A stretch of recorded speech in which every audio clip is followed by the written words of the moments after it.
The case against faith.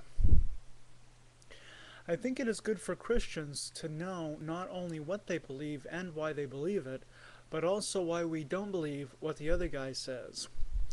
And so I shall attempt to present the strongest case I can for atheism, and then explain why it is a far cry from compelling.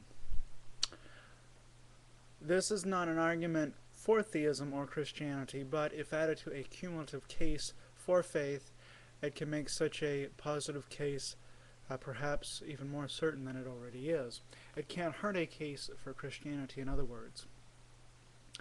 Some of what I'll be addressing in this series I've already dealt with in other videos, so forgive me if I reinvent the wheel a bit here. The presentation may be different as well.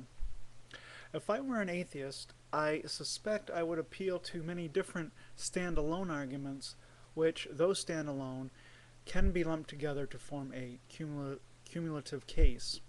Each argument is good on its own, but even better in cooperation. That is the hypothetical stance I'll be arguing from as an atheist.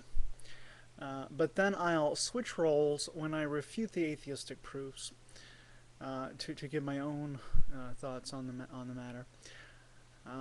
And I'll still call them proofs even though I don't think the atheistic arguments are sound. I think this is standard use of the logical lingo, but don't let it mislead you.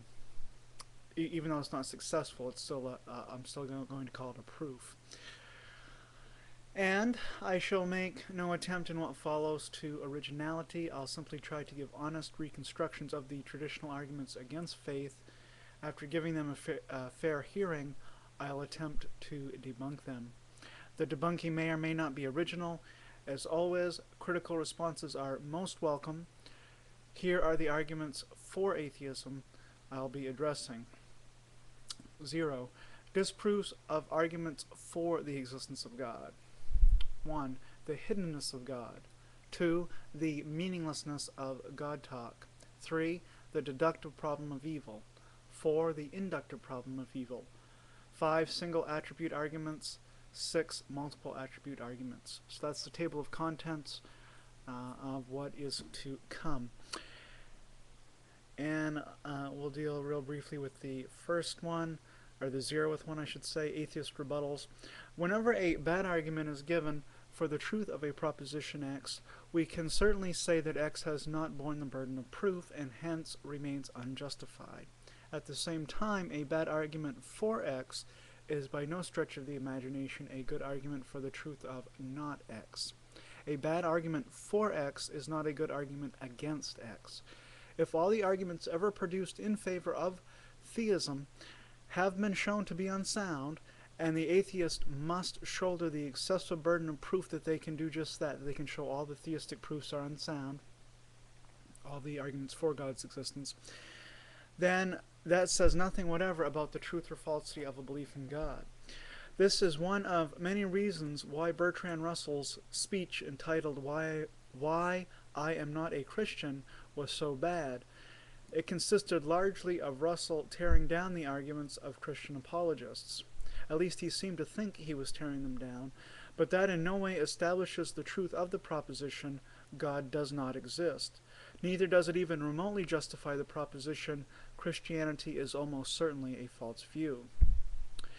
Even if the atheist case against the faith is successful, then that all by itself is not a successful case for atheism.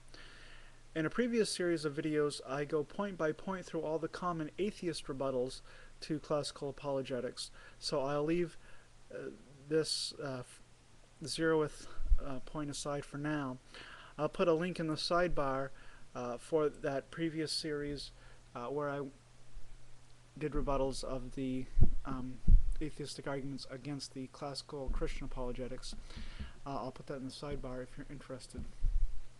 For now, I'll move on to atheist arguments per se, or atheism arguments per se, the problem of divine hiddenness, which I will tackle in video number 2.